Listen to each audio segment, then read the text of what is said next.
போலீஸையே கொல்ற அளவு வளர்ந்துட்டீங்க. எல்லாத்துக்கும் இன்னியோட ஒரு முடிவு வச்சிருவோம். அவன் மொத்தமே நான் முடிக்கிறேன்.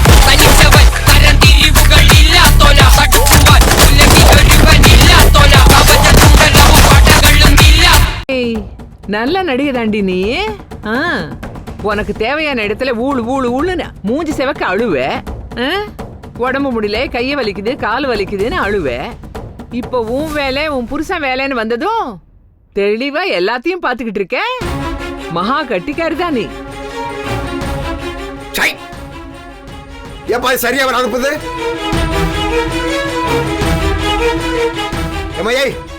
என்ன நீ நாளுக்கு நாளா ஒரு மாதிரி பண்ணிக்கிட்டு இருக்க? நீ மோசமா போய்கிட்டு இருக்க.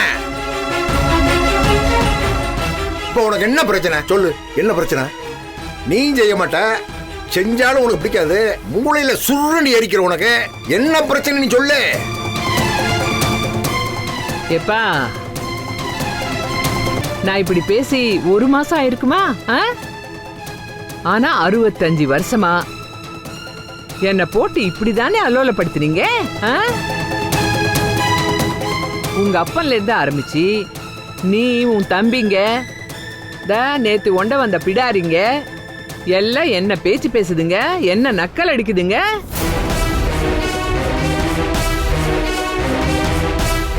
அத்தே அப்படி இருங்க இப்படி இருங்கன்னு எனக்கு உத்தரவு போடுதுங்க.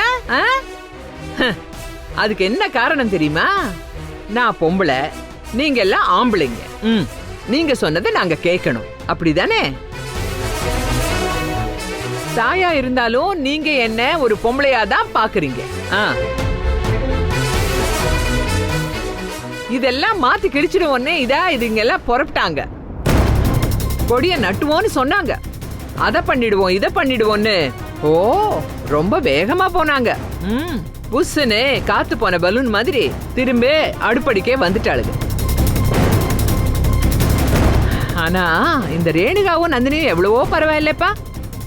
அடுப்படிக்கு திரும்பி வந்தாலும் ரொம்ப தெளிவா வந்திருக்காளுங்க. 2 பேரும் புருஷனுக்கும் பிள்ளைகளுக்கும் சொத்து சேர்க்கறதுக்கு ஆரம்பிச்சிட்டாளுங்க.